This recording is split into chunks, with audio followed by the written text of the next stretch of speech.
एक नोशन है transgender community के हवाले से भी कि transgender community different physical activities में भी इन्वॉल्व होती है, सर्टन जो कि अनरीजनेबल कुछ आ जाते हैं और हमारी सोसाइटी ऑब्वियसली किसी भी सोसाइटी में उसको डिसेंट नहीं समझा जाता। इसके अलावा कुछ हम कह सकते हैं ड्रग्स एडिक्टेड और ड्रग्स का जो एडिक्शन है वो ज़्यादा हुँ, पाया जाता है, हुँ, या एज अ मीडिएटर भी ये लोग इस तरह से सर्टन अनरीजनेबल एक्टिविटीज़ में इन्वॉल्व होते हैं। हुँ, आपको क्या लगता है ये किस हद तक है, हुँ, और अब क्या इस पर काम हो रहा है कि ये कहीं ना कहीं एलिवेट हो रही हो? हुँ। आपने मुझसे एक में 2 सवाल किए। हाँ जी, मैंने तो 2 सवाल कर दिए। तो लेकिन अगर मैं क्रक्स भी ये कहूँ तो हुँ, कि जो certain unreasonable activities transgender community के साथ जुड़ी हुई हैं, जी, जी, जी। आपको क्या लगता है इसमें कितनी हकीकत है, और व्हाट वुड यू से? देखिए मैं चूँकि कम्युनिटी के साथ जब काम कर रही होती हूँ, देख रही होती हूँ, तो आई थिंक कि जो एक गैप आता है, मैं दोनों तरीके से मैरिड और अनमैरिड मर्दों की बात करूँगी यहाँ पे। जी प्लीज़। क्योंकि आपने मुझे इसमें एज़ ट्रांसजेंडर पर्सन्स की बात की कि वो सेक्सुअली बहुत ज़्यादा फिज़िकली इन्वॉल्व हो रहे होते हैं। राइट। तो वो क्यों होते हैं? वो तो नहीं किसी को दावत एज़ सच दे रहे होते हैं या कि व्हाट वो वी इस तरह से हर्ड इज़ दैट ट्रू, या पीछे की कहानी कुछ और है? नहीं, कहानी ऐसा इस तरह से होती है कि जो एक बच्चा है, जो अनमैरिड है, उसको कहीं पे फैमिली सपोर्ट नहीं हो रही होती। उसको सुनने वाला ही नहीं है, कोई उसको देखने वाला ही नहीं है। और जब उसको कहीं पे और ना सिर्फ़ ट्रांसजेंडर बल्कि कोई फीमेल या कोई और भी होगा तो वो उसकी ही बात को उस तरफ वो ज़्यादा सुनने जो सुनने वाला होगा वो उसकी तरफ ज़्यादा माइल होंगे। और सेम एज़ इट अगर हम लोग मर्दों की भी जो मैरिड मर्द हैं उनकी भी तो जो ख़वातीन हैं उनके बहुत सारे इश्यूज़ आ जाते हैं। अब जब एक थका-हारा एक मर्द जब अपने घर पे जाता है और ख़ातून जो-सी है वो बिल्कुल ऐसे बच्चों में नढाल हुई हुई है, घर में वो टेंशनों में पड़ी हुई है या और उसके कोई फाइनेंशियली इश्यूज़ चल रहे हैं और वो उस चीज़ को लेके और वो प्रेशर डाल रही है मर्द के ऊपर और वो मर्द जो-सा है वो उस टाइम पे वो क्या देखेगा, क्या सोचेगा? वो तो इसी टाइम उस चीज़ से भागने की कोशिश करेगा। एक तो ये चीज़ आ गई, इस चीज़ को मैंने बात करने का मकसद ही यही है कि उस चीज़ को फैमिलीज़ जो हैं वो अपने चीज़ों को देखें।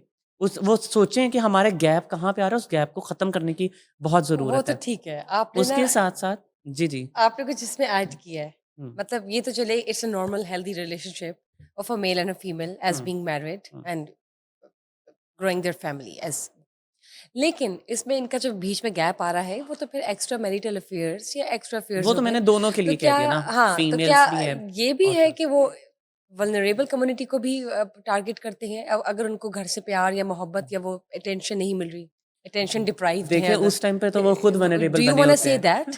मैं तो ये कहती हूँ उस डू टाइम यू पे वांना तो से उनकी दैट? उनकी सिचुएशन तो उस टाइम पे वो खुद वल्नरेबल हुए हुए हैं। वो तो उनको कोई सुनने वाला ही नहीं है।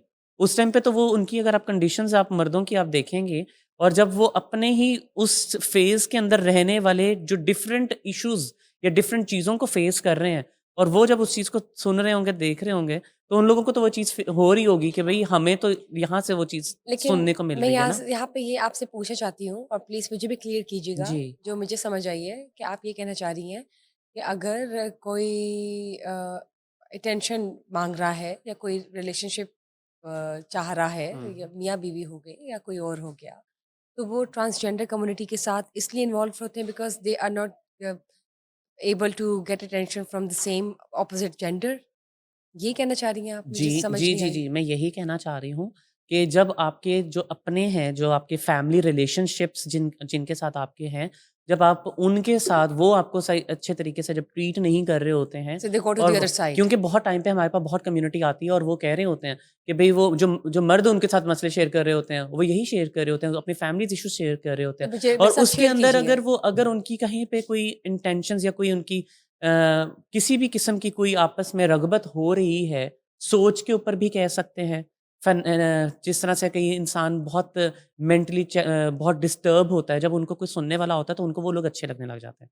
ठीक है? तो इसी तरह से grass is always brighter on the other it's side. Totally depend on the person कि वो किस हद तक वो आगे जा रहे हैं। Grass is always greener on the other side. मैं यहाँ पे लेकिन ये मैं लेकिन मैं यहाँ पे हाँ, लेकिन मैं यहाँ पे वो नहीं कि मैं बिल्कुल कह रही कि उस वजह से मैंने तो आपके साथ वो चीज़ शेयर की जो कि हम लोग अक्सर कम्युनिटी से सुनते हैं, ठीक है। देख रहे अब होते हैं यहीं पे जो मैं लोग। आपसे पूछना चाह रही हूँ कि आप ट्रांसजेंडर कम्युनिटी को रिप्रेज़ेंट करती हैं और आप उसका हिस्सा हैं। तो अगर कोई आप मेरे साथ ऐसे कोई सर्टेन केसेज़ शेयर करें, हुँ, जिसमें आप ये मुझे बता सकें कि हुँ, इतनी फ़िज़िकल एक्टिविटीज़ में ट्रांसजेंडर्स क्यों इन्वॉल्व्ड होते हैं, या हमने देखा है कि बहुत से ऐसे मेल्स हैं जो कि सुनने सुनाने में जब हुँ, हम बात करते हैं कि मेल्स जो हैं they are more inclined towards having such, or maybe the transgender community is like hmm, more into such physical activities hmm, involved together.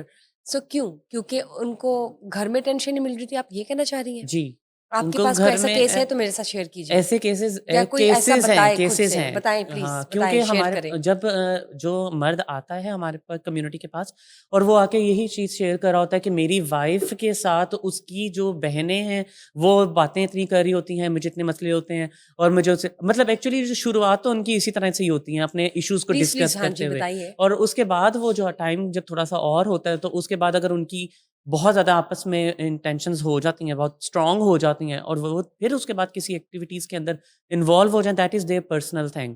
उसमें तो मैं वो नहीं जा रही और क्योंकि हमारे पास बहुत सारी टाइम पे बहुत ख़वातीन जो हैं, वो भी इसी तरह से बहुत मर्दों के साथ ताल्लुक़ रख रही होती हैं, अपने बेनिफिट्स को देख रहे होते ट्रांसजेंडर हैं। कम्युनिटी अ, या नॉर्मल? फीमेल कम्युनिटी की बात कर रही हूँ, अच्छा, जो ट्रांसजेंडर फीमेल्स जो फीमेल होती हैं, जो कम्युनिटी। जी, जी। और उसके साथ-साथ females to transgender female community, right? ये कहना चाह रही हैं आप?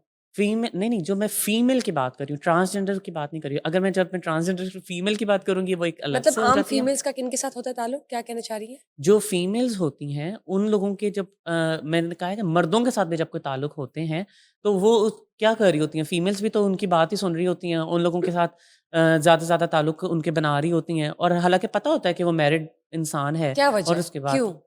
क्योंकि जो मर्द है वो अपने में वही जो सबसे पहली मैंने जो बात की थी, वो मैंने बात ही की थी गैप की, कि जो आप लोगों के अगर कोई अनमैरिड या कोई फीमेल है या मेल है, जब उनको फैमिली में कुछ सुनने वाला नहीं है, कुछ समझने वाला नहीं है, तो आप किसी थर्ड बंदे के पास आप जाते हैं। तो वो अब आपको कोई भी किसी भी जेंडर से हो, तो आप उसकी तरफ आप अट्रैक्ट होंगे। और आप लोग की कम्युनिटी में जिस तरह के केसेस हैं, उनमें हुँ, आपने बताया कि 80% जो भी मर्द हज़रात या जो हुँ, भी आते हैं, हुँ, उनके यही इश्यूज़ है कि अगर उनको घर में टेंशन नहीं मिल रही, हुँ। तो then they are inclined towards the other side, exactly, right? या ठीक हो गया। देखिए बताइए मेरे साथ कोई एक ऐसा केस शेयर कीजिए जिसमें आप किसी को कोट भी कर सकती हैं या हुँ। खुद से आपका कोई पर्सनल एक्सपीरियंस हो, जब आपने कोई केस डील किया हो तो आपके दिल के बहुत करीब हो या आपका दिल उस केस ने हिला दिया हो? ये बताइए। ऐसे तो काफ़ी केसेज़ आए हैं आपके माइंड में लेकिन कौन-सा आता है, क्लिक करता है? हाँ, एकदम से अगर मैं कोई देखती हूँ, तो एक तो ट्रांसजेंडर का केस एक आता है, जिसमें उनकी जब डेथ हो गई और हम लोगों ने उन एक नेचुरली उनकी डेथ हुई थी और उस टाइम पे हम लोग उनकी फैमिली को हम लोग ना ढूँढ रहे थे और फैमिली जो-सी हम हमारे पास कोई भी उनका कोई भी लाइक पता ही नहीं चल रहा था, फैमिली को आइडेंटिफ़ाई नहीं कर पा रहे थे क्योंकि उन ट्रांसजेंडर ने कहीं पे कुछ बताया भी नहीं हुआ था। और उसके पास ये हुआ कि हमारे पास रजिस्ट्रेशन निकली क्योंकि हमारे पास बहुत सारे ट्रांसजेंडर पर्सन्स की रजिस्ट्रेशन है, उसका हमने पूरा डाटा निकाला, देखा। जब हम लोगों ने फैमिली को हम लोगों ने बताया और उन्होंने उसकी बॉडी लेने से इनकार कर दिया।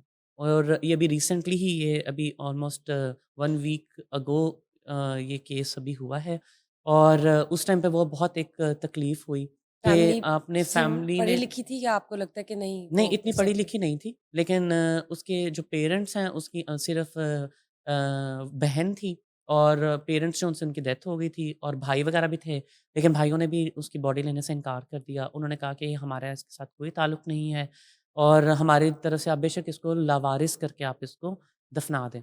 और उस टाइम पे हम लोगों ने खुद से ही उसकी सारी जनाज़े की, कब्र की और मतलब हर चीज़ की हम लोगों ने उस पे देखा और हम लोगों ने कहा लेकिन एट द एंड तक हम कोशिश यही करते रहे कि फैमिली को ही हम काउंसलिंग कनेक्ट उसकी करा करते रहें सकें? और उसको उन्हीं के साथ ही हम कनेक्ट करवाएँ। और वो बहुत मुश्किल से वो उसकी फैमिली जो है वो मानी थी और वो भी हम एक एक चीज़ होती है ना कि आप किसी को रियलाइज़ कराते हैं कि एक वक़्त आपके ऊपर भी आएगा जब आप बूढ़े होंगे, पता नहीं उस टाइम पे क्या सिचुएशन होगी, आप किस हालत में होंगे और उस टाइम पे अगर आपको एक दिमाग में एक रील घूमती है कि मैंने किसी के साथ क्या किया?